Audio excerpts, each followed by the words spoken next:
딜코노미 시간입니다. 오늘도 두 분의 딜러분 모셨습니다.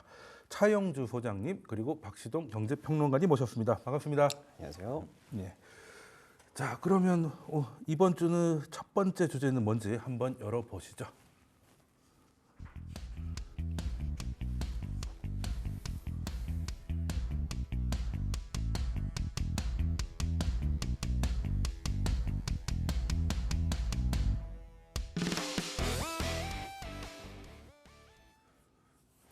제가 인트로 마켓뷰에서 연준의 이제 태도 변화를 얘기를 했는데, 일단 지난 FOMC에서 그 금리 인하 속도를 조절할 수 있다라는 걸 연준이 이제 공식화했다고 봐도 되는 거겠죠?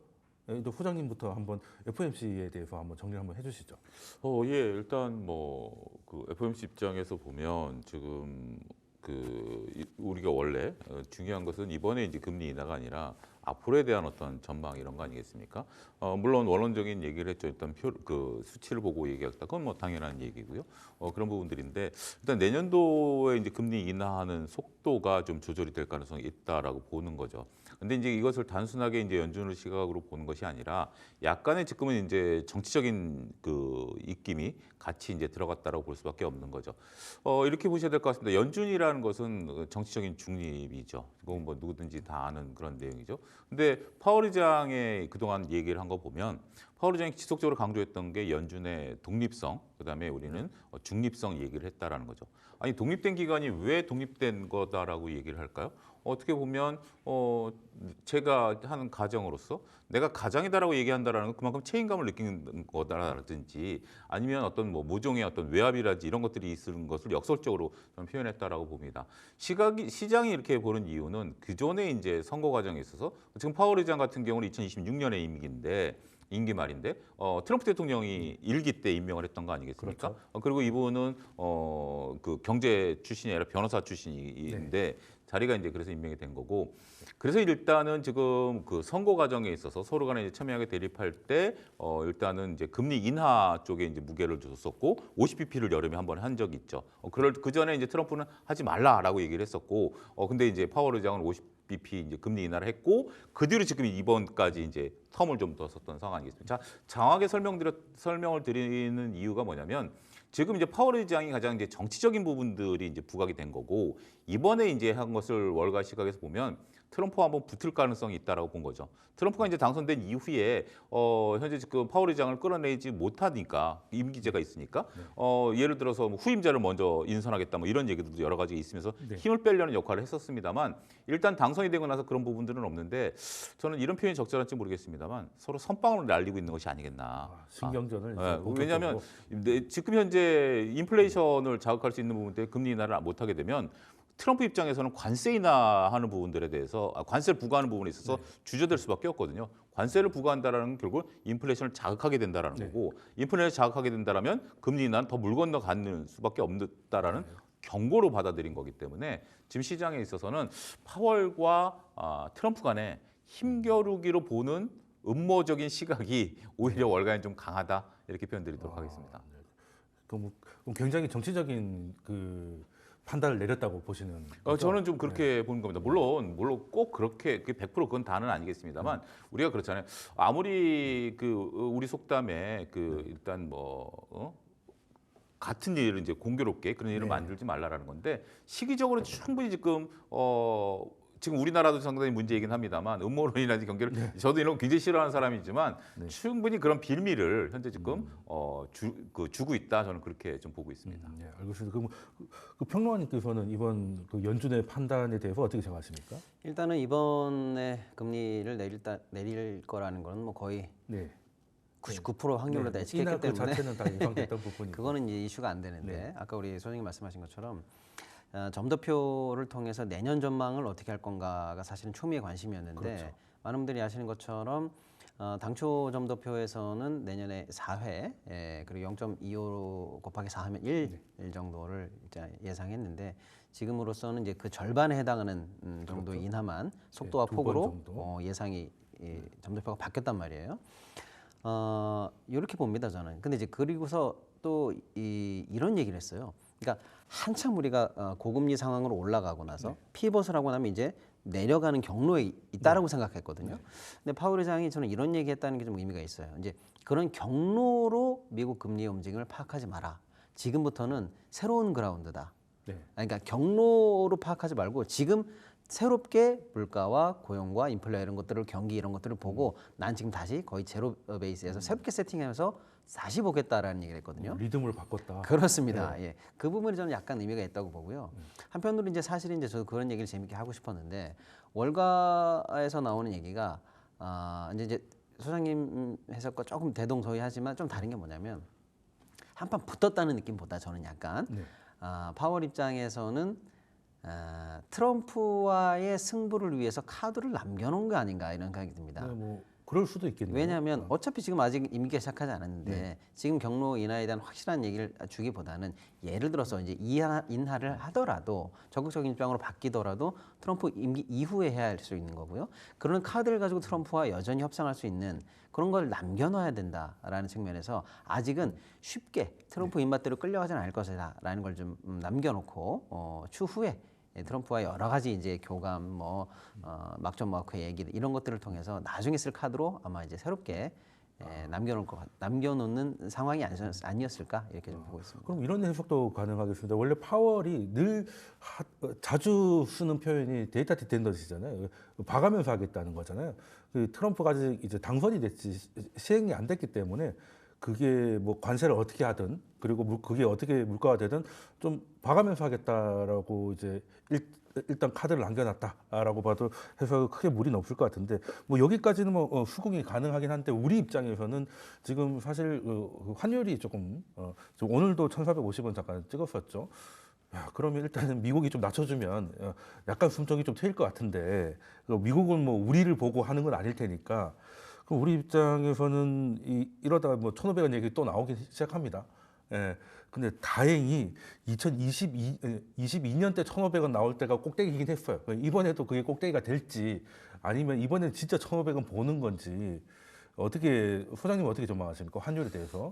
예. 근데 지금 현재 시장에서 나오는 것은 환율은 두 가지로 좀 나눠서 봐야 될 것 같아요. 네. 지금 현재 이머징 마켓이 다 흔들리고 있거든요. 그렇죠. 그 일환도 있다라고 보는 거고 우리는 또 우리만의 또 정치적인 불안감이 있는 거기 때문에 그런 상황에서 어떻게 보면 1,450원 정도에서 버티고 있다라는 거는 또 나름대로 또 나름 선방하고 네. 있다라고 좀 볼 수도 있는 거죠. 그런데 이제 문제는 이제 그 이머징 마켓에 대한 부분들은 이제 안정을 찾을 수 있는 부분들이고 이제 결국 이제 금리 인하에 대한 부분들 이제 미국과 이제 좀 관계 개선에 대한 부분들이긴 하겠습니다만 우리나라 입장에서 보면 이제 경기가 계속해서 악화되고 있다라는 것이 이제 가장 큰 문제겠죠. 지금 이제 오늘 나온 뉴스도 보게 된다라면 11월 달에 수출 성장률이 8%였는데 그러니까 성장세가 전월 비해서 근데 그게 이제 1%대로 그것마저도 떨어질 가능성도 지금 대비하고 있는 거 아니겠습니까? 지금 현재 각종 뭐 데이터들 나오는 거 보면 참담한 수준이죠. 물론 이제 이것을 우리가 이제 새롭게 정권이 들어서면서 이끌어간다. 이건 논외로 친다 하더라도 지금 우리 자체의 성장 동력이 상당히 지금 꺼져가고 있는 이러한 상황 속에서 이렇게 환율이 움직이게 된다면 상당히 좀 어려울 것 같아요. 다행스러운 것은 현재 지금 저는 그거 하나는 좀 칭찬해 주시고 싶은 게 오늘 이제 금융당국이 무유가 좀 다른 얘기지만 불공정 거래, 그러니까 이제 뭐 테마주 이런 단속도 얘기가 나오고 그렇죠. 있고 그 다음에 어제 주말 같은 경우도 이제 뭐 오늘 신문 보니까 F4 그래가지고 금융수장들이 모여가지고 이제 뭐 여러 가지 얘기들을 좀 하고 있는데 그나마 지금 현재 어떻게 보면 뭐 다들 손 놓고 있는 상황에서 금융수장들은 나름대로 좀 저는 역할을 하고 있다라고 봐요. 그러니까 나름대로 지금 탄핵 정국 속에서도 이런 정도의 그 우리가 그 경제라든지 증시 돈을 받아 좀 잡은 모습 나오지 않았습니까? 1,450원을 오늘 또 찍지만 넘지는 않고 있는 모습들 이런 모습들 더군다나 이제 국민연금 지난주에 저희가 이제 평론가님과 다뤘습니다만 국민연금 폐까지 지금 다 공개된 상황임에도 불구하고 이 정도라면 나름대로 그 금융당국이 저는 살아있는 것을 좀 보여주고 있는 것은 그나마 다행이다라고 보는 거고 1,500원에 대한 경계는 하긴 해야 되겠지만 아무래도 1,450원 정도가 지금 현재 이 시국에서 1차적인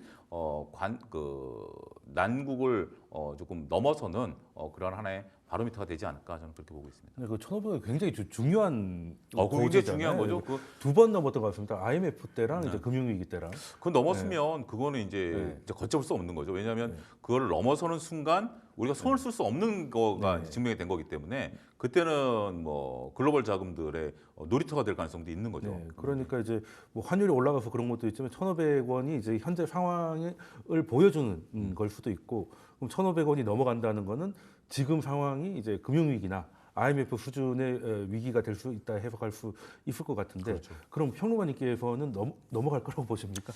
사실은 이제 뭐 JP모건이라든지 네. 유수의 IB들은 1,450선을 예측한 리포트들은 종종 있었습니다. 네. 요 최근에요. 네. 근데 이제 노무라에서 1,500원 레포트를 냈을 때 네. 사실은 시장에서는 야 아무리 그래도 한국 시장에 저렇게 저주 섞인 네, 그런 리포트를 내느냐 해서 가장 베어리시했죠. 그렇습니다. 사실 그래서 좀 반감이 있을 정도로 우리가 좀 거부했었었는데 지금 와서 보면은 야 1,500도 목전 아닌가라는 생각이 들 정도로 사실은 위기감이 지금 쌓여 있는 중입니다. 이유는 두 가지인데, 하나는 아까 말씀드린 미국 자체가 지금 현재 금리 인하 속도 조절에 브레이크가 걸린 거 아니겠습니까? 그러다 보니까 강달러는 그 자체로 일단 약간은 좀 유지되거나 세지는 당분간은 그럴 가능성이 많죠. 그게 하나가 이제 원펀치인데 사실 우리는 투펀치를 우리 스스로 내린 게 있어요. 뭐냐면 지금 분기로 치면 10분기 연속으로 지금 소매 판매가 마이너스를 가고 있고요. 뭐 내수부진은 뭐 13개월인가 연속적으로 가면서 지금 더 이상 이 경기 하방 위험을 방치할 수 없는 상황까지 오고 있거든요. 그러면서 이제 정부와 한국은행에서 동시에 나오는 얘기가 어느 정도 경기 방어를 위한 대책을 종합적으로 해야 된다는 얘기가 이제 나옵니다. 그게 뭐냐면 결국에는 그 모든 정책적 수단이 다 있더라도 결국에는 금리 인하를 필수로 해야 되거든요. 그렇죠. 그러니까 미국이 강달러를 현재 내린 상황에서 금리 속도 조절이 들어간 상황에서 덜 떨어진다는 얘기죠. 그런데 한국은행이나 우리 상황에서 보면은 우리 코가 석자이기 때문에 금리 인하로서 하방 압력을 계속 줄 수밖에 없는 상황이에요. 그렇죠. 그러면 이제 같이 내려줘도 시원찮을 판국인데 미국이 안 내리는 상황에서 우리가 내려간다라면은 이 한미 금리 차는 더 벌어질 가능성이 있는 거죠. 이러다 보니까 강달러 한 방, 우리 스스로 일으킨 원화 약세 한 방 이렇게 해서 두 방을 연속으로 좀 맞은 상황이다 보니까 환율에 대해서 위로 끌어올리려고 하는 이 추동 압박은 계속 있을 겁니다. 그래서 지금 1,450선 내에서 안심해도 된다라는 건 아니고요. 계속 위로 올릴 그런 압박은 있다 이렇게 봐야 되는데, 문제는 1,450이 뚫리면 이제 1,500선 그 이상의 방어선 구축이 상당히 힘들기 때문에 지금 연속적으로 나오는 게 뭐냐면 우리가 솔직히 가용할 수 있는 모든 정책적 수단이 지금 하루하루 시간을 끌지 않고 계속 나오고 있어요. 나중에 우리가 또 얘기할 기회가 있을지 모르겠습니다만 국민연금 환해지, 국민연금 스왑, 그다음에 은행의 스트레스 테스트 연기, 또 선물한 매도 포지션 한도를 올리겠다 등등등 해서 정책 당국이 1,450선에 대해서 확실하게 현재 디펜스 하려고 하는 다양한 수단을 십저포화식으로 현재 쏠 것 같습니다. 그래서 이 싸움에서는 그래도 좀 정부 당국이 승기를 좀 잡지 않겠나라고 해서 1,500선까지는 어떤 식으로든 우리가 일단은 압력은 있습니다만 막아낼 수 있을 것이다. 약간은 그렇게 조심스럽게 한번 예측해 보겠습니다. 예. 네, 그러니까 지금 사실 환율이라는 게 특히 우리나라 같은 경우는 이제 아직은 신흥국 시장이니까 미국의 금리하고 1대1 비교는 조금 다소 무리가 있고, 우리나라의 성장률이 좀 기대될 때는 미국하고 금리 차이가 많이 나더라도 환율이 좀 내려가고 뭐 이런 게 있었는데, 지금은 이제 우리나라 주요 산업들이 중국의 그 과잉 공급 때문에 좀 경쟁력을 훼손하고 있다 보니까 그게 이제 오히려 원래는 수출도 좋아야 되잖아요. 근데 그게 좋다는 느낌 못 받는 이유가 그 수혜를 받아야 되는 산업들이 지금 문제가 돼서 환율이 올라가는 것 같거든요. 좋은 말씀이신데요. 예를 들어서 지금 그냥 내버려둬도 우리가 장사를 잘했어요. 그럼 우리가 달러가 많이 들어오는 거니까요. 그렇죠. 내버려둬도 환율은 저절로 정상화 범주 안으로 들어갑니다. 근데 문제는 뭐냐면 지금 아까 우리 소장님도 말씀해 주셨습니다만은 수출이 지금 꺾이고 있다는 얘기거든요. 더군다나 내년도 경제 성장률은 지금 다 1%를 예상하고 있는데 문제는 뭐냐? 월드 평균이 3이에요. 그러니까 세계적으로 보면은 웬만하면 3 수준은 다 마크한다는 얘기고 G20 같은 나라들도 2점 후반대 정도는 당연히 마크할 텐데 우리가 지금 거의 그 절반에 해당하는 성장률을 기록할 것으로 전망이 되고 있거든요. 그러니까 가만히 앉은 자리에서 달러가 저절로 나가는 현재 우리 구조 속에 있거든요. 이게 사실은 어찌 보면 더 근본적인 문제일 수 있습니다. 이게 굉장히 또 그러니까. 우리가 한번 다른 쪽으로 봐야 되는 게 지금 평론가님 말씀하신 이런 종합적인 상황이 저는 가만히 놔둬도 그러니까 정치적인 불안감이 없었다라면 그래도 지금 1,450원과 1,500원 얘기는 안 나왔을 수도 있긴 하겠지만 1,450원과 1,430원대에서 막 여러 가지 상황이 벌어질 수 있었 상황이었다고 봐요. 근데 저는 이 얘기를 안 할 수 없는 게 지금 이제 만약에 지금 가장 무서운 게 글로벌 투기 자금들 아니겠습니까? 이 네. 투기 자금들이 처음에 제가 1,500원이 넘어서면 걷잡을 수 없다라는 게 네. 투기 자금들이 들어올 수 있는 빌미가 되는 거죠. 지금 투기 자금 입장에서는 조금 애매할 겁니다. 왜냐하면 투기 자금이 돈만 갖고 되는 건 아니거든요. 돈만 갖고 되는 건 물론 돈이 중요하긴 하지만 뭔가 빌미가 있는 상태에서 돈이 들어오면 이제 무서운 거죠. 유럽 같은 경우 그랬고 우리가 이제 태국 바트와도 그랬고 네, 재료가 있어야죠. 재료가 있어야 되는 건데 지금 우리는 재료가 조금 이제 있긴 있어요. 정치 불안감과 여러 가지가 섞인 거죠. 근데 지금 다행히도 우리 정치 구조가 그러니까 정치 얘기를 안 할 수 없는 게 이거가 지금 촉발점이 돼서 1,500원 얘기가 나온 거 아니겠습니까? 정치가 좀 안정이 된다라면 그 헤지 펀드들이 여기에다 투자를 못 하죠. 이 정도 선에서 끝나는 건데. 근데 만약에 정치 불안감이 지속된다라면 야 이거는 한국 경제가 당분간은 선장이 없는 상황으로 된다라면 이거 한번 질러야 되는 거 아니야?라는 빌미를 줄 수 있다라는 거죠. 지금 저는 그게 가장 두려운 거예요. 그러니까 우리 금융당국이 잘하고 있고 나름대로 그렇지 않은 모습들을 보이기 위해서 평론가님 말씀하신 것처럼 막 여러 가지 재료를 쏟아붓고 있는데 그런 상태에서 정치적 일정이 수년된다라면 그러면 이제 헤지펀드들이 한번 해볼까라는 생각이 들게 하는 그 시점이 안 오기를 저는 간절히 바란다고 말씀드리겠습니다. 네, 예전에 그 바트와 뭐 패가 그렇죠. 깨질 것이다 뭐 이런 거에 투자를 했던 소로스의 그 이야기 네. 그 우리나라도 그 대상이 될 수 있다. 그렇죠. 네, 불안하면 뭐 이렇게 그러니까 만약에 이것을 이렇게 딱 들어왔을 때 그러니까 어느 누가 이제 그것에 대해서 이제 주체가 돼서 그걸 막아내야 되는데 물론 금융당국이 이제 그런 모습들을 보이고 있는 건 상당히 하지만 정치적인 불안감이 이제 지속되는 문제가 지금 우리한테는 가장 큰 더군다나 이런 걸로 해서 내수가 지금 현재 오늘도 중앙일보 나온 거 보면 카드 사용이 30% 급감한 거 아니겠습니까? 네. 이런 것들이 누적이 되는 것이 이제 문제가 되겠죠. 네. 근데 지금 상황이 굉장히 조심스러운 건 뭐냐면요. 사실은 이제 환율 전쟁이 할 때는 패가 까지는 거는 최악입니다. 네, 그렇죠. 왜냐하면 까지는 순간 적에게 뭐 작전이 노출된다 안 된다 뭐 그런 문제가 아니라 1차, 2차, 3차 방어선이 끝나고는 그 다음 방어선 설정이 어려워지고 그 방어선 설정하면서까지 들어갔었던 그 수많은 돈들이 사실은 무위로 돌아가면서 아까운 돈이 그냥 없어진 거나 마찬가지 네, 그렇죠. 효과로 사실 시장을 되돌리는 효과밖에 없거든요. 그러니까 굉장히 위험한 상황인데 지금 왜 조심스러운 상황이냐면 이건 제가 볼 때는 조금 느낌이 좀 이상하긴 한데 그냥 아예 대놓고 패를 까는 것 같아요. 예를 들어서 요 최근에 나온 기사들 보면은요, 국민연금 전략적 환해지 포지션이 기사가 나왔습니다. 네. 이게 어떻게 노출된 건지 모르겠는데 우리가 다 알고 있지만 정확하게 기사가 나왔어요. 저희가 지난주 월요일 날 말 조심하려고 했는데 그 사이에 주중에 나왔더라고요. 기사가 나와버렸어요. 네. 그래서 정확하게 1,450선이 방어선이라는 게 나왔습니다. 근데 이거는 노출이 된 건지 아니면 그걸 시장 보고 알아들으라고 낸 건지 판단을 보류하더라도 어쨌거나 1,450선에서 국민연금의 전략적 환해지 포지션이 딱 공개가 됐거든요. 그리고 국민연금 스왑 포지션도 뭐 최대 650억 불까지 늘리겠다고 이건 총량이 공개된 거나 마찬가지고 하나는 포지션, 하나는 양 이거 지금 공개가 된 것 같고요. 은행 쪽에서도 현재 지금 선물안 관련한 한도를 연장하기로 지금 계속 정부가 압박을 넣고 있어요. 그러니까 자세하게 말씀드리면 좀 그렇습니다만은 이제 우리가 보여줄 수 있는 무기들이 이제 오픈이 되고 있는 상황이라서요. 지금부터는 이겨야 되는 상황이 아닐까라고 생각이 들어서 조금 더 오히려 저는 아주 좀 유의해야 되는 구간으로 들어갔다 이렇게 좀 보여집니다. 그 말씀하신 그 국민연금 포지션 이런 거에 대해서 저도 그 소위 말한 채권쟁이들하고 얘기를 좀 해봤는데 이건 그냥 구두익 개입이 일종이라고 봐야 되지 않느냐라고 하긴 하더라고요. 그러니까 우리가 현재 어느 정도 소위 말한 탄이 있는지 이런 것도 좀 보여주는 것도 하나의 구두 개입의 일환이고 그리고 예전에 구두 개입을 정상적으로 할 때면 소위 말한 지금 무정부 상태니까 이제 소위 말해 말빨이 잘 안 듣는다는 거죠. 예, 그래서 그냥 숫자로 좀 보여준 거다. 뭐 이런 얘기도 좀 있긴 하던데 어쨌든 그 소위 목적했던 바를 좀 이루기를 좀 바라고요. 그리고 어찌됐든 환율은 그 제가 판단하기로는 이제 7월 이후로 수출은 계속 증가하는데 증가율이 꺾이잖아요. 예, 그러면서 우리가 이제 달러를 벌 수 있는 원동력이 좀 줄어들고 있으니까 이제 우리나라 원화에 대한 믿음이 약해지는 거고 그게 자연스럽게 여기까지 온 것 같은데 그러면은 결과적으로는 원인은 우리나라 주요 산업의 경쟁이 약하니까 요걸 어떻게 좀 해결할 방법은 물론 기업들이 해야 되겠지만 정부가 좀 도와줄 수 있는 방법은 뭐 어떤 게 있을까요?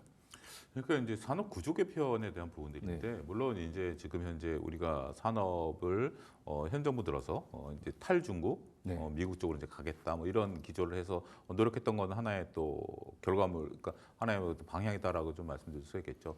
그런데 이제 결국 달러를 벌기 위한 어떤 방안들을 보면 현재 산업 구조를 단기간에 개편하기는 좀 어렵다라는 것들을 인정해야 되고, 그럼 이제 해외에서 뭔가 새로운 일거리를 만들어 봐야 되는데 그게 이제 조금 방향성이 좀 모호했다라는 거죠.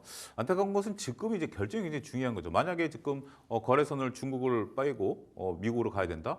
이거 뭐 쉬운 건 아니죠. 여러분들 실전에서 했던. 근데 지금 현재 우리가 보면 이제 중국과 이제 현 정부가 딱 들어서는 그 5월부터 중국은 마이너스 돌았었어요. 플러스였습니다만 러시아는 지금 현재 완전히 날아가 버렸어요. 이런 상태이다 보니까 지금 어떻게 보면 지켜야 될 것도 못 지킨 상황에서 그 다음에 이제 벌어야 될 것은 시간이 좀 걸리는 문제죠. 지금 우리가 미국 비중이 좀 늘어나고 있는 부분들, 이거 분명히 이제 하나의 성과다라고 볼 수 있는데, 그러기 위해서는 최소한 우리가 기존에 있었던 걸 서서히 줄였어야 되는데 너무 극단적으로 줄이고 극단적으로 가려고 했었던 어떤 그러한 조금 미스매치 이런 것들이 조금 상황이다라고 보고, 정부가 할 수 있는 부분들은 저는 그렇게 크지는 않다라고 봐요. 정부는 방향성 제시지 결국은 지금 뭐 우리가 공산주의 국가도 아니고 어떤 기업들이 할 수 있는 부분들이어야 되는데, 기업들이 어떤 모습들을 좀 보여야 되는데 현재 우리 지금 현재 기업들의 모습들을 보면 재벌 기업 같은 경우 이제 3세로 내려오면서 현격히 그런 것들이 좀 떨어지고 있죠. 동력이라든지 이런 것들이 그런 부분들이기 때문에 어떻게 보면 참 일본의 모습들을 이제 좀 엔진이 꺼져가는 모습, 그러니까 이제 다른 모습이 아니라 새로운 무엇으로 돈을 벌래라는 것에 있어서 기업이 답을 해줘야 되는데 그 부분에 대한 답들이 상당히 지금 모호하다.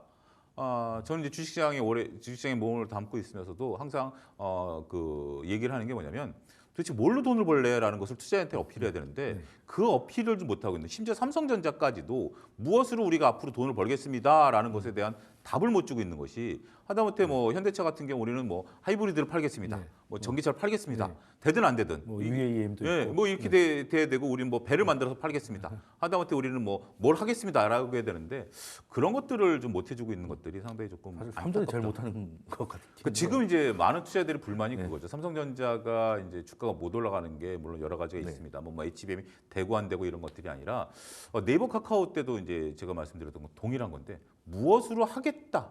그러니까 우리가 보통 이제 정권이 들었으면 그런 거 있잖아요. 지금 현재 윤석열 정부 같은 경우 우리가 원전을 하겠다. 네, 그다음에 뭐 이제 비전을 제시하잖아요. 뭐 4대강을 하겠다. 네. 그게 이제 뭐 논쟁거리이긴 하더라도 그래도 이걸 하겠다라는 것에 따라서 추진력이 있어야 되는데 네, 정부 모멘텀이 좀 네, 정책 그 모멘텀. 모멘텀이 지금 삼성전자는 뭐 글쎄 이 정도면은 회장이 한번 얼굴을 비춰야 되는 거 아닌가 싶기도 한데 오리무중이 되라서 상당히 좀 안타깝습니다. 네, 그 말씀하신 것 중에 가장 많은 그 대표적인 사례가 삼전인 것 같고, 우리 시장만 봐도 외국인들이 하반기부터 많이 팔았는데 삼성전자 판 거를 빼면 오히려 수매수더라고요. 예, 그러니까 이게 삼전이 힘든 게 이제 워낙 우리가 찾아오는 비용이 커서 한국 전체 전체로 영향을 끼치는 것 같다. 그럼 평론가님께서는 일단 정부가 뭘 하기가 좀 힘든다는 건 이제 인지가 되는데 그래도 아무런 방법이 없습니까? 아니요, 저는 일단은 그 수출이 왜 이렇게 꺾였나를 보면은 그동안에 한 3년 정도 이 정부의 어떤 실책들이 사실 드러나거든요. 우리의 첫 번째 시장은 중국 시장이었습니다. 근데 정부가 가장 중국 컸죠? 시장에 대해서 뭐 지정학적인 이유든 안보적인 이유든 어쨌거나 쉽게 버림으로써 사실 일대 시장을 잃었어요. 그런데 정부가 그때 했던 얘기가 뭐냐면 중국에서 봤던 손실을 미국 시장에서 만회하면 된다. 이렇게 얘기했거든요. 근데 중국 시장에서 벌던 게 100, 미국 시장에서 벌던 게 50, 그럼 합쳐서 150인데 중국 시장에서 50만큼 떨어지면 미국 시장에서 100만큼 올라가냐는 거예요. 그건 안 올라가거든요. 근데 이 정부가 뭐라고 그랬냐면 상대적으로 우리가 갖고 있던 포지션이 미국 포지션이 늘어난다고 그래서 이 정부는 뭐라고 그랬었냐면은 그걸 골든 크로스라고 그랬어요. 그러니까 중국 시장의 점유율 떨어지고 미국 시장 점유율이 상대적으로 올라가는 걸 골든 크로스라고 해서 마치 좋은 것처럼 얘기하는데 우리 시장의 1대 시장, 2대 시장의 파이 전체는 줄은 거거든요. 그러니까 우리가 돈을 덜 벌게 됐음에도 불구하고 미국 시장에서 조금 비중이 높아진 거를 그저 좋아만 하고 말았단 말이에요. 그러니까 우리 시장에 음과 양이, 명과 암이 있을 때 명에 대한 것만 과도하게 해석하고 음에 대한 것들을 이제 못 보게 만들면서 사실은 문제가 많았거든요. 근데 지금 문제는 뭐냐? 최근에 11월 달에 나온 자료 보면은 1대 시장인 중국을 버리고 2대 시장 미국에서 그나마 조금씩 포션 올려오고 있었는데 이제는 1대 시장, 2대 시장 둘 다 양대 시장에서 다 증가율이 꺾였습니다. 이게 지금 정부가 이런 지정학적인 이유나 이 안보적인 이유로 경제 관련해서 이 타격을 주는 그런 일들을 하지 않아야 된다라는 게 일단 하나 제가 드리고 싶은 말씀이고요. 소장님과 결을 같이 하는 얘기는 또 뭐냐면 우리의 주요 수출품 15개 중에서 현재 경쟁력이 그나마 플러스로 가고 있는 게 5개밖에 안 됩니다. 나머지가 전부 다 꺾였어요. 10개가. 네, 그렇죠. 근데 이제 조만간에 2-3개도 더 꺾일 예정이에요. 이렇게 해가지고 진짜 나머지 그러면 15개 주요 품목 중에서 2-3개 갖고 우리가 먹고 살아야 된다는 얘기인데 말이 안 되는 얘기죠. 기존에 잘하던 품목에 대해서 수출 품목에 대해 산업적으로 더 경쟁을 강화시켜주고 새로운 먹거리를 계속 개발할 수 있게 정부가 R&D, 정책 사업 등등을 계속 했어야 된다는 거고요. 한 가지 중요한 건 이제 수출 우리가 얘기만 하고 있는데 현재 지금 굉장히 이 중요한 변곡점 또 지나고 있는 게 뭐냐면 디플레 초기라고 저는 개인적으로 판단합니다. 근데 이걸 계속 쉽게 말씀드리면 뭐 소비 줄죠, 네. 투자 줄죠. 또 뭐 그게 내수는 더 이상 줄 것도 내 이상 없죠. 더 줄고 네. 더 주니까 다시 한번 또 설비가 더 줄고 인구는 축소되고 소비여력 더 줄고 기업들도 생산 더 줄이고 하는 디플레이션, 일본의 장기 이 불황 같은 그런 느낌의 초입이거든요. 그래서 지금 이 흐름을 잡아내지 못하면은 경제 전체가 주저앉을 수 있는 상황이라서 정부가 해야 될 일이 많죠. 아까 수출 관련해서 그런 일을 해야 되는 거고요. 지금 내수나 경기가 침체되지 않도록 지금 재정을 통한 경기 관리를 지금 아마 정부가 좀 힘줘서 해야 될 것 같습니다. 네, 그러면 일단 우리가 이제 기존의 성장 동력은 주로 중국에 있었는데 그거를 이제 뭐 안보적인 이유가 됐든 아니면 글로벌 공급망 재편에 편성하는 차원에서도 변하는 차원이었는 것까지는 좋은데 이제 중국에서 떨어진 것만큼 미국에서 채우지 못했다라는 말씀 주셨는데요. 그러면은 여기서 조금 한번 그 계산을 좀 해봐야 될 게 그럼 우리가 만약에 안보적인 이런 거 다 제껴도 경제적인 판단으로 이제 중국에 계속 있었다면 그러면 우리가 중국에 대한 수출은 그대로 됐을까에 대해서는 의문 제기할 수밖에 없는 게 가장 큰 문제가 반도체였는데 반도체가 지금 중국이 삼성전자를 수입하지 않고 다른 대체재를 수입하고 있다면 우리를 버린 게 되는 것인데 지금 중국은 그냥 자기 거를 만들고 있는 거거든요. 그러면 우리가 미국 시장을 늘리지 않았다면 미국도 늘지 않고 중국은 그냥 내려가는 거거든요. 아무리 우리가 안보적으로 중국이 친화적으로 한다고 해도 자국 거를 쓸 가능성이 높지 상세 메모리를 쓰지 굳이 삼성전자를 쓸 가능성은 별로 없지 않습니까? 그렇죠. 근데 우리가 반도체만 봐서는 안 되죠. 네. 그러니까 반도체가 무역 적자의 가장 큰 큰 부분이었잖아요. 이유긴 하죠. 그렇긴 한데 반도체가 결국 이제 글로벌적인 역학까지 이런 거죠. 반도체와 자동차는 좀 구분해서 볼 필요가 있어요. 굉장히 중요한 건데 가만히 있어도 지금 현재 미중 간에 싸우다 보니까 우리 반도체가 줄어든 거죠. 그렇죠. 이제 중국도 자기 자국적으로 국산화를 하고 있고 이번에 또 나온 그 엊그제 나온 그 중국통 얘기를 보면 중국의 반도체 수출이 엄청나게 늘었어요 또. 더군다나 그렇죠. 이제 우리가 그 이제 그 파운드리 같은 경우도 굉장히 잘 만들어내고 중국이 이제 구리가 되면서 이제 늘어난 거죠. 가만히 있어도 우리가 좀 줄었죠. 근데 자 우리가 10년 전만 하더라도 10년 좀 더 되겠죠. 그때 이제 중국이 막 그 차화정 시대 때 중국 올라갈 때 저는 이제 그때 당시 북경을 가보지는 않았습니다. 북경에 택시가 아반떼였다는 걸로 이제 그랬었어요. 근데 그게 꺾였던 게 뭐죠? 현대차에서 공식적으로 언론에 발표한 겁니다. 사드 문제 이후에 우리의 점유율이 급격히 떨어졌다. 그건 정치적인 거죠. 그러니까 지금 우리가 반도체만 놓고 보면 가만히 있어서 줄어들 뻔했어요. 근데 지금 러시아 날아간 게 우크라이나 지원하면서 러시아 완전히 날아간 거 아니겠습니까? 근데 자동차 회사가 공식적으로 우리는 사드 때문에 날아갔다. 그리고 날아간 게 뭐죠? 이마트 날아갔죠? 롯데 날아갔죠? 다 그 한알령 되면서 엔터 다 날아갔죠? 그런 건 정치적인 영역으로 봐야죠. 그러면은 저도 근데 이제 사실 그런 것 때문에 우리가 사드를 철수를 해야 되는 겁니까? 그건 아닌데, 그러니까 이제 어떤 종합적인 고려, 그러니까 이제 우리가 지금 비판하는 게 뭐냐면 종합적인 고려. 지금 이제 중국에 대해서도 어차피 비준을 줄이고 해야 되는 문제지만 그런 부분들이 갑작스러운 부분들이 터지면서 그때 이제 우리가 들어오면서 우리나라도 뭐 여러 가지 얘기가 있었지 않습니까? 근데 이제 과거 정부에서도 그런 것들이 있었습니다만 제가 그 사건이 옳다 그러다가 아니라 그런 것에 대한 파급적인 부분들에 대한 얘기를 안 하고 있는 게 나는 너무 이상하다. 그러니까 저도 좀 말씀드리고 싶은데 사실은 이게 앵커님도 좋은 말씀 주셨는데 근데 정확히 봐야 되는 게 중국 입장에서도 한국과 좋은 파트너 관계를 유지한다라고 하면 자기네들이 한국에서 들어오는 공급선에 대해서 불안감을 안 가질 수 있어요. 그런데 한국이 지정학적인 이유로 이제 미국 편에 들면서 중국 봉쇄에 적극적으로 나설 거라고 판단이 들면 이제 한국이 없다라는 상황을 가정하고 자체 개발에 더 많은 푸시가 들어갈 수밖에 없는 거예요. 그러니까 뭐 당연히 창신도 자기네들의 이익을 위해서 반도체 개발을 하는 거지만 예를 들어서 삼성이나 하이닉스 중국산에 거기서 생산하는 걸로 충분히 수급이 되면 다른 개발에 더 신경 썼을 수도 있고 다른 데 국가적으로 보면 더 포지션을 넣을 수 있었는데 삼성의 공급이 끝난다라는 것 때문에 뭐 저가든 뭐든 자체 공급에 더 많은 이제 속도전 투자 이런 걸 다 했을 가능성이 있는 거고 사드 같은 것도 그래요. 사실은 뭐 100번 양보해서 안보적으로 만약에 들어와야 된다라고 치면은 그냥 들어와도 되는데 국유지나 이런 데 들어와도 되는데 롯데가 자기네들 골프장을 제공하게 함으로써 중국에서 역풍을 맞도록 했거든요. 이게 바로 막 말씀드리는 게 그런 건데 우리는 이런 지정학적 문제나 안보 문제나 이런 거에 대해서 그냥 100% 노출하면서 기업들에게 피해를 다 경제적으로 피해를 다 그냥 감수하도록 했는데 사실은 미국이 이 바이든 정부 이후에 계속 중국 봉쇄를 할 때 오히려 일본은 무역량이 더 늘었어요. 대중 무역량이 늘었다고요. 네. 그리고 심지어 뭐 독일, 프랑스는 직접 가가지고 수출을 하겠다, 보잉을 사달라 이런 거기는 이제 얘기했고요. 뭐 반도체가 없으니까. 아니요, 그렇죠. 네. 근데 네덜란드 ASML도 마찬가지입니다. 네. 수출은 못하게 됐습니다만 미국에도 계속 얘기하거든요. 우리 수출해야 되겠다 등등등 해서. 그러니까 일도 양단으로 다 어떻게 할 수는 없는 문제이긴 합니다만은 이 시장을 관리해가면서 속도 조절해가면서 최소한의 피해를 가지고 영리하게 대응할 수도 있었는데 너무 쉽게 우리 일대 시장을 그냥 놔버린 거 아닌가 이런 것은 사실 경제적으로 조금 실책인 부분이 네, 뭐. 있다 이 정도 얘기죠. 놓았다는 표현이 놓여진 거 아닌가 하는 생각을 좀 하고 있고 왜냐하면 이제 말씀하신 대로 중국 내에서 반도체 하이닉스 공장에 대한 공급망이 끊어질 거에 대한 대비도 충분히 할 수 있는 전략적 사고인데 그걸 보기에는 우리나라에 대한 기술을 훔쳐가고 이런 거에 대해서 너무 적극적이었기 때문에 애시당초 그럴 생각도 없었던 게 아닌가 하는 게 좀 의심을 좀 해봐야 되지 않을까. 그런 건 당연히 이제 경쟁 관계니까 네. 그런 거 100% 우리가 네. 또 우리 이익을 챙겨야 되는데 예를 들면 이런 거예요. 그 작년에 그 시진핑 주석이 3년임을 끝내고 나서 네. 첫 번째로 해외 기업을 방문한 게 LG 디스플레이입니다. 네. 그때 방문한다고 해서 이것은 화해 제스처다. 그리고 직접 네, 그때 거기다 그랬죠.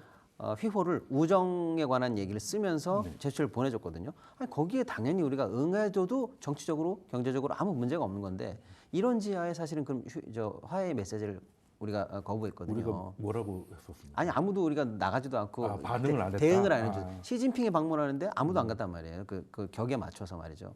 그러니까 이제 그런 부분들이 좀 전체적으로 실책이다 이렇게 봐야 되겠죠. 사실 뭐 시진핑도 우리 문재인 대통령 갔을 때 그걸 안 맞춰줬으니까 뭐 또이 아닙니까? 야, 그리고 또 미국도 사실은 우리한테 바이든 대통령이 처음 와가지고 반도체 공장을 제일 먼저 간 거는 그런 것 때문에 좀 신경 쓴 거 아닐까요? 아무래도 바이든 대통령이 이제 윤석열 대통령이 당선되고 오자마자 악수하고 바로 갔던 게 반도체 공장에 위스퍼에 사인하고 했던 게 어떻게 보면 이제 분명한 사인을 준 거잖아요. 우리에게 와라. 라고 하는 게 있었기 때문에 이제 그런 걸 하지 않았을까 하는 생각을 하기는 해봅니다. 하긴 해보고 그러면은 일단은 당장의 문제는 이제 그 환율이나 이런 건데 소위 말하는 CDS 프레임 같은 것들을 하나 척도로 보잖아요. 척도로 봤을 때 지금 좀 올라가긴 했습니다. 해가지고 지금 그 탄핵 얘기가 나오기 전에는 한 34bp 정도였던 게 지금 한 37 정도 올라가 있고 시청자분들이 이게 무슨 말인가 싶을 거 간단하게 설명드리면 CDS 프리미엄은 이제 외국인 입장에서 우리나라 국채를 샀을 때 우리나라 국민이면 우리나라 국채가 망할 거 없겠죠. 그냥 하는 애가 돈 찍어주면 되니까. 근데 외인들은 그게 아니기 때문에 이 나라가 국채를 투자했는데 부도가 나서 IMF 같은 게 터져서 못 받을 경우에는 이제 그 하나의 보험을 가입하잖아요. 그러니까 위험하면 위험할수록 보험료가 비싸지는 건데 이게 올라갔다는 건 이제 한국 국채 부도 위험이 소폭이나마 상승을 했다라는 건데 이게 이제 시기적으로는 탄핵 국면하고 좀 맞물려 있습니다. 이거 정치적인 이유라고 판단하시나요? 그 정치적인 이유라기보다는 네. 어떻게 보면 이제 그 CDS 프리미엄 물론 당일날 새벽에 네. 갔다 이제 내려오긴 했는데 이런 건 어떻게 보면 신용과 관련된 불안감이죠. 그러니까 예를 들면 우리가 가상금 그 은행에 대출 받을 때 가상금리가 다 다르지 않습니까? 여기 지금 세 사람이 앉아 있습니다만 네. 가서 대출을 받으려면 똑같은 조건으로 받기는 거의 힘들 거예요. 다르죠. 기준금리가 있고 기준금리가 예를 들어서 5% 대출금리가 5%인데 각각 거기에 플러스 알파가 각각 다른 거죠. 그 알파의 개념인 거죠. 알파의 개념은 뭐다? 이 사람이 그동안 돈을 잘 갚고 신용도가 있다라면 뭐 알파 없이도 줄 수도 있는 거죠. 충분히 줄 수도 있는 건데 이 알파가 올라갔다라는 것은 이거는 이제 단순하게 CDS 프리미엄이 올라갔다 떨어졌다라는 부분들 이런 부분들도 있습니다.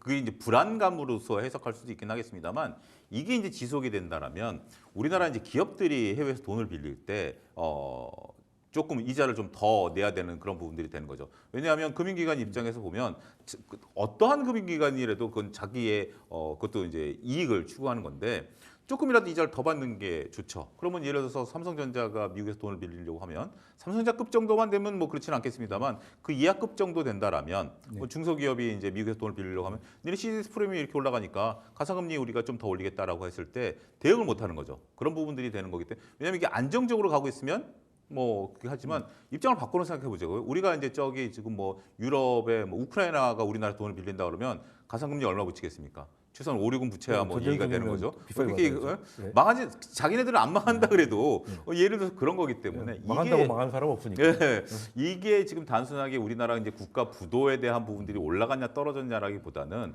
우리나라 기업들 지금 이제 우리가 얘기하고 있는 기업들이 해외에서 일을 하는 과정에 있어서 상당히 걸림돌을 작용할 수 있다. 저는 그렇게 그 말씀드립니다. 차이 비용의 증가로 나타날 수 그렇죠. 있다. 이게 뭐 차입 비용이라든지 아니면 조건의 악화라든지 이런 것들이 상당히 밑으로 내려갈수록 더 어려워지는 거죠. 또 사실 이게 올라가면 아무래도 우리나라 환율 내려가기가 좀 쉽지 않은 그렇죠. 그런 것도 있죠. 될 것 같습니다. 그 박시동 평론가님께서도 지금 이 시대 프리미엄이 상승하는 게 그 정치적인 이유인지 혹은 이제 그냥 우리 수출 경쟁력 약화 때문인지 어떻게 좀 해석을 하십니까? 사실은 지금 11월 달부터 조금씩 올라가고는 있어요. 그래서 일단은 근본적인 원인이 있는데 그 계엄이 있었던 그날 하루에 반짝 올린 게 있거든요. 그거는 확실하게 안 그래도 조금씩 한국에서 불안감을 가지고 있는데 거기다가 뭐랄까요, 좀 기름을 부은 격으로 그렇죠. 확실하게 악재로서 하나가 더 더해진 건 있다. 이렇게 좀 명확하게 분석을 좀 해야 될 것 같습니다. 그 주에 한 10bp 정도 올랐더라고요. 네. 그날 한 37 찍었다 내려왔거든요. 근데 지금 다시 지금은 정상적으로 37이 올라간 거기 때문에 지금 37.4 정도. 그러니까 나왔습니다. 37bp 그날 32 말씀하신 32 정도 37 찍었다 내려왔는데 그대로 슬금슬금 올라오고 있는 거죠. 네, 그 전이 아마 34 정도였을 거고, 그러니까 10% 정도 오른 거네요. 네, 알겠습니다. 그러면은 근데 지금 우리나라뿐만이 아니라 지금 뭐 독일도 마찬가지고 프랑스도 마찬가지고 정치적으로 지금 좀 혼돈스러운 나라가 좀 많긴 합니다. 그래서 37이라는 게 어느 정도 되느냐가 궁금하실 것 같아요. 지금 프랑스가 40 정도 됩니다. 네, 그러니까 아직 절대적으로 그렇게 높은 건 아닌데 모멘텀은 좀 나빠진 거는 맞는 것 같다. 근데 프랑스는 국가 신용 등급이 한 단계 떨어졌잖아요. 네, 그런 것도 있고. 네, 국가 신용 등급이 한 단계 네, 떨어진 떨어지기 나라와 전에도 40이긴 하더라고요. 네, 그 떨어진 거기 또 나라. 아마 불신임 그 문제 네. 때문인 것 같아요. 정부가 또 이렇게 총리도 사임하고 그렇죠. 만만치 않은 일이 있었기 때문에 그러면 이제 대충 40 정도 넘어가면 이제 프랑스 수준으로 가는구나라고 예상해도 될 것 같습니다. 그러면은 또 우리가 첫 번째 얘기하는 거에서 두 번째 얘기할 게 근데 있어서 그 전에 잠깐 좀 이제 보면 네. 이 CDS 프리미엄 이런 식으로도 보셔야 될 것 같아요. 이게 40이 넘어가고 50이 넘어가도 큰 문제는 없어요. 네, 큰 당장의 큰 문제는 생깁니다. 없어요. 근데 자, 저는 이런 식으로 보세요. CDS 프리미엄을 누가 정하죠? 그 시장에서죠. 시장에서 정하는 거죠. 시장에서 의도하는 거죠. 프랑스가 40이면 우리가 37에서 안도할 게 아니라 우리가 40이 넘어가고 그렇게 함으로써 결국은 그들이 이걸 가지고 이것도 나름대로 선물처럼 베팅을 하는 그렇죠. 거거든요. 모멘텀이니까. 모멘텀에 빌미를 줄 수 있는 거기 때문에 결국 자본 시장에서는 누군가 약점을 보일 때는 그 약점을 최대한 이용해서 돈을 벌려고 하는 모습들이 보여지는 거고 그래서 프랑스가 40인 거고 우리가 37인 이런 점들이기 때문에 더 이상 우리는 약점을 보여서는 안 된다. 네, 그리고 그렇게 일단은 말씀드리겠습니다. 레벨보다 이 상승하는 게 좀 꺾이는 그렇죠. 게 중요하다 말씀을 드렸고 조금만 더 보태면은 네. 프랑스가 신용등급 강등을 맞았거든요. 그렇죠. 단순히 우리도 지금 어떻게 보면 정치적 불안의 이 파괴력이랄까? 그 우리가 더 커요. 네. 이런 뭐 유사일에 없던 정말로 이제 21세기에 계엄이 나왔거든요.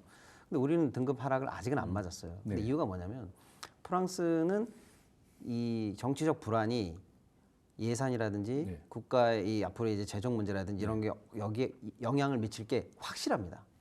네, 거기도 만만치 않더라고요. 예. 그런데 지금 우리는 뭐냐면 정치 권력에는 뭔가 문제가 생겼는데 네. 이게 예를 들어서 뭐 예산, 재정 투입, 국가의 정상적인 일반적인 시스템은 돌아간다. 경제의 네. 어떤 그 플로어 여기에 아직은 태클이 안 걸렸어요. 그러니까 지금 이 불안이 이쪽으로 전이되지 않을 때 우리가 안심할 수 있는 건데 이 정책 문제가 장기화돼 가지고 경제적으로 환율이 더 흔들리고 뭔가 이 정부의 적재적소에 제대로 대책이 안 나오고 혼선이 굳어져서 이제 한국도 구조적 문제에 들어갔다라는 판단이 나오면 우리도 그렇게 될 가능성이 없지 않습니까? 네, 그래서 여기서 빨리 구조적 문제로 넘어가지 않고 정책 불안이 마무리가 되는 게 중요합니다. 프랑스처럼 등급에 문제가 생기면 40 정도도 생각을 해야 되는 상황이다라는 말씀 주셨고, 우리가 첫 번째 주제에서 얘기했던 기업이 있는데 이 기업에 대해서 두 번째 주제에서 좀 깊게 다뤄보도록 하겠습니다.